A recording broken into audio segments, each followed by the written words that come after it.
ತಪ್ಪಾದ ಹಾದಿ ಹಿಡಿದ ಪತ್ನಿ. ಭಾಗ 1. ನಿಶಾ ಮತ್ತು ಗಿರೀಶ್ ಎಂಬ ಇಬ್ಬರು ವ್ಯಕ್ತಿಗಳು ಕಳೆದ 2 ವರ್ಷಗಳಿಂದ ಪ್ರೀತಿಯಲ್ಲಿ ಮುಳುಗಿದ್ದರು. ಅವರು ಒಂದೇ ಸರ್ಕಾರಿ ಸಂಸ್ಥೆಯಲ್ಲಿ ಉದ್ಯೋಗದಲ್ಲಿದ್ದರು. ತಮ್ಮ ಮದುವೆಗೆ ಮನೆಯವರ ಒಪ್ಪಿಗೆ ಇರದ ಕಾರಣ ನಿಶಾ ಸರ್ಕಾರಿ ಕೆಲಸ ಸಿಕ್ಕಿದ್ದರಿಂದ ಪಟ್ಟಣಕ್ಕೆ ಬಂದಳು. ಅದೇ ರೀತಿ ಗಿರೀಶ್ ಕೂಡ ಹಳ್ಳಿಯಿಂದ ಉದ್ಯೋಗವನ್ನು ಅರಸಿ ಪಟ್ಟಣಕ್ಕೆ ಬಂದಿದ್ದನು. ಒಂದೇ ಕಚೇರಿಯಲ್ಲಿ ಕೆಲಸ ಮಾಡುತ್ತಿದ್ದ ಕಾರಣ ಅವರ ಸ್ನೇಹವು ಬೇಗನೆ ಪ್ರೇಮವಾಗಿ ಅರಳಿತು. ಪಟ್ಟಣದಲ್ಲಿ ಒಂದು ಸ್ವಂತ ಮನೆಯನ್ನು ಖರೀದಿಸುವುದು, ಮದುವೆಯಾಗುವುದು ಮತ್ತು ತಮ್ಮ ಭವಿಷ್ಯವನ್ನು ರೂಪಿಸಿಕೊಳ್ಳುವುದು ಅವರ ಮುಖ್ಯ ಗುರಿಯಾಗಿತ್ತು. ಇಬ್ಬರೂ ಜೊತೆಯಾಗಿ ಅನೇಕ ಕನಸುಗಳನ್ನು ಕಂಡಿದ್ದರು. ತಮ್ಮ ಪ್ರೀತಿಗೆ ಮನೆಯವರು ಒಂದು ದಿನ ಒಪ್ಪಿಕೊಳ್ಳುತ್ತಾರೆ ಎಂಬ ನಂಬಿಕೆಯಲ್ಲಿ ಅವರು ಕಾಯುತ್ತಿದ್ದರು. ಅವಕಾಶ ಸಿಕ್ಕಾಗಲೆಲ್ಲ ಭೇಟಿಯಾಗುತ್ತಿದ್ದರು ಮತ್ತು ತಮ್ಮ ಭವಿಷ್ಯದ ಬಗ್ಗೆ ಯೋಜನೆಗಳನ್ನು ರೂಪಿಸುತ್ತಿದ್ದರು. ಅಷ್ಟೇ ಅಲ್ಲದೆ ಅವರು ತಮ್ಮ ಗುರಿಯನ್ನು ತಲುಪಲು ಯಾವುದೇ ತಪ್ಪು ದಾರಿಗಳನ್ನು ಹಿಡಿಯದೆ ಪ್ರಾಮಾಣಿಕವಾಗಿ ಪ್ರಯತ್ನಿಸುತ್ತಿದ್ದರು. ಅವಳು ತನ್ನ ಪ್ರೇಮದ ವಿಚಾರವನ್ನು ಮನೆಯವರೊಂದಿಗೆ ಹಂಚಿಕೊಳ್ಳಲು ಮುಂದಾದಳು. ಅವರು ಅವಳಿಗಾಗಿ ಒಬ್ಬ ಯೋಗ್ಯ ಹುಡುಗನನ್ನು ಹುಡುಕಿದ್ದರು. ಆತನ ಬಗ್ಗೆ ಹೇಳುವ ಮುಂಚೆಯೇ ಅವಳ ಇಚ್ಛೆಯನ್ನು ಕೇಳಿದರು. ಹುಡುಗ ಸದ್ಗುಣಿಯಾಗಿದ್ದು ಸರ್ಕಾರಿ ಉದ್ಯೋಗದಲ್ಲಿದ್ದಾನೆಂದು ತಿಳಿಸಿದರು. ಆದರೆ ಅವಳು ತನ್ನ ಗೆಳೆಯ ಹರೀಶನನ್ನು ಪ್ರೀತಿಸುತ್ತಿರುವುದಾಗಿ ಮತ್ತು ಅವನನ್ನೇ ಮದುವೆಯಾಗಲು ಬಯಸುತ್ತಿರುವುದಾಗಿ ಸ್ಪಷ್ಟಪಡಿಸಿದಳು.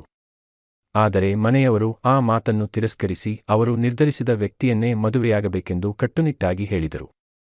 ಒಂದು ವೇಳೆ ಅವರ ಮಾತನ್ನು ಮೀರಿದರೆ ಗಂಭೀರ ಪರಿಣಾಮಗಳನ್ನು ಎದುರಿಸಬೇಕಾಗುತ್ತದೆ ಎಂದು ಬೆದರಿಸಿದರು. ಮನೆಯವರ ಹಠಮಾರಿತನವನ್ನು ತಿಳಿದಿದ್ದ ನಿಶಾ ಬೇರೆ ದಾರಿಯಿಲ್ಲದೆ ಅವರ ಆಯ್ಕೆಗೆ ಒಪ್ಪಿಕೊಂಡಳು. ಆದರೆ ಮದುವೆಯಾದ ನಂತರ ತಾನು ಕೆಲಸಕ್ಕೆ ಹೋಗುವುದನ್ನು ಯಾರೂ ತಡೆಯಬಾರದೆಂಬ ಷರತ್ತನ್ನು ಹಾಕಿದಳು. ಆ ಷರತ್ತಿಗೆ ಮನೆಯವರು ಯಾವುದೇ ಆಕ್ಷೇಪಣೆ ಇಲ್ಲದೆ ಒಪ್ಪಿಗೆ ನೀಡಿದರು.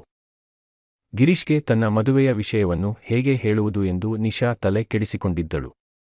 ಅಷ್ಟರಲ್ಲಿ ಗಿರೀಶ್ನ ಕಡೆಯಿಂದ ಮದುವೆಯ ದಿನಾಂಕ ನಿಗದಿಯಾಯಿತು. ಅವನು ಖುಷಿಯಿಂದ ನವೆಂಬರ್ನಲ್ಲಿ ಮದುವೆಗೆ ನಮ್ಮ ಮನೆಯವರು ಒಪ್ಪಿಕೊಂಡಿದ್ದಾರೆ ಎಂದು ತಿಳಿಸಿದನು. ಆದರೆ ನಿಶಾ ಮುಖ ಸಪ್ಪಗಾಗಿಸಿಕೊಂಡು ತಪ್ಪಿತಸ್ಥಳಂತೆ ಮೌನವಾಗಿದ್ದಳು. ಗಿರೀಶ್ ಒತ್ತಾಯಿಸಿ ವಿಚಾರಿಸಿದಾಗ ಅವಳು ನಡೆದ ಎಲ್ಲ ಸಂಗತಿಗಳನ್ನು ಹೇಳಿದಳು. ಅದಕ್ಕೆ ಅವನು, ನಾವು ಈಗಲೇ ಮದುವೆಯಾಗೋಣ. ನಮ್ಮ ಮನೆಯಲ್ಲಿ ಮದುವೆಗೆ ಒಪ್ಪಿಗೆ ಇದೆ. ಸ್ವಲ್ಪ ದಿನ ಕಷ್ಟವಾದರೂ ನಿನ್ನ ಮನೆಯವರೂ ಒಪ್ಪುತ್ತಾರೆ ಎಂದು ಗಿರೀಶ್ ನಿಶಾಳನ್ನು ಮದುವೆಯಾಗಲು ಒತ್ತಾಯಿಸಿದನು. ಆದರೆ ನಿಶಾ ಮನೆಯವರ ಮಾತಿಗೆ ವಿರುದ್ಧವಾಗಿ ಮದುವೆಯಾದರೆ ಅವರು ನಿಜವಾಗಿಯೂ ಆತ್ಮಹತ್ಯೆ ಮಾಡಿಕೊಂಡರೆ ಏನು ಗತಿ ಎಂಬ ಆತಂಕದಿಂದ ಅವನ ಪ್ರಸ್ತಾಪವನ್ನು ತಿರಸ್ಕರಿಸಿದಳು. ಗಿರೀಶ್ ಮಾತ್ರ, ನೀನು ನನ್ನನ್ನು ಮದುವೆಯಾಗದಿದ್ದರೆ ನಾನು ಎಂದಿಗೂ ಮದುವೆಯಾಗುವುದಿಲ್ಲ ಎಂದು ಪಟ್ಟು ಹಿಡಿದನು. ಆದರೆ ನಿಶಾ ಅವನ ಮಾತನ್ನು ನಿರ್ಲಕ್ಷಿಸಿ ನಾನು ಮನೆಯವರು ತೋರಿಸಿದ ಹುಡುಗನನ್ನೇ ಮದುವೆಯಾಗುತ್ತೇನೆ ಎಂದು ನಿರ್ಧರಿಸಿ ತನ್ನ ಪ್ರೀತಿಯನ್ನು ತ್ಯಜಿಸಿದಳು. 2 ವರ್ಷಗಳಿಂದ ನಾನು ನನ್ನ ಜೀವಕ್ಕಿಂತ ಹೆಚ್ಚಾಗಿ ಪ್ರೀತಿಸಿದ ಹುಡುಗಿ ಈಗ ಇದ್ದಕ್ಕಿದ್ದಂತೆ ನನ್ನನ್ನು ಮರೆತು ಬಿಟ್ಟಳ ಎಂದು ಗಿರೀಶ್ ಆಘಾತದಿಂದ ನುಡಿದನು. ಅವನ ಹೃದಯವು ಒಡೆದಂತಾಯಿತು. ಅವನು ನಿಯಂತ್ರಣ ಕಳೆದುಕೊಂಡು ಹುಚ್ಚನಂತೆ ವರ್ತಿಸಲು ತೊಡಗಿದನು. ನಿಶಾಳಿಗೂ ಅವನನ್ನು ಕಳೆದುಕೊಳ್ಳಲು ಇಷ್ಟವಿರಲಿಲ್ಲ, ಆದರೆ ಅವಳು ಮನೆಯವರ ಒತ್ತಾಯಕ್ಕೆ ಸಿಲುಕಿ ಮದುವೆಗೆ ಒಪ್ಪಿಕೊಂಡಿದ್ದಳು. ನಿಶಾ ಗಿರೀಶ್ನನ್ನು ಸಮಾಧಾನಪಡಿಸಲು ಯೋಚಿಸುತ್ತಿದ್ದಳು. ಅಷ್ಟರಲ್ಲಿ ಅವಳ ಮನೆಯಿಂದ ಮದುವೆ ಸಮೀಪಿಸುತ್ತಿರುವುದರಿಂದ ರಜೆ ಹಾಕಿ ಮನೆಗೆ ಬರುವಂತೆ ಕರೆ ಬಂದಿತು. ಆಕೆ ಅಲ್ಲೇ ಕುಸಿದು ಕಣ್ಣೀರಿಡಲು ಪ್ರಾರಂಭಿಸಿದಳು. ತನ್ನ ದುಃಖ ಗಿರೀಶ್ಗೂ ಆಗಿರುತ್ತದೆ ಎಂದು ಅವಳು ಅರಿತುಕೊಂಡಳು. ಗಿರೀಶ್ ತನ್ನನ್ನು ಎಷ್ಟೊಂದು ಪ್ರೀತಿಸುತ್ತಿದ್ದಾನೆಂದು ಅವಳಿಗೆ ತಿಳಿದಿತ್ತು. ಮುಂದುವರೆಯುವುದು.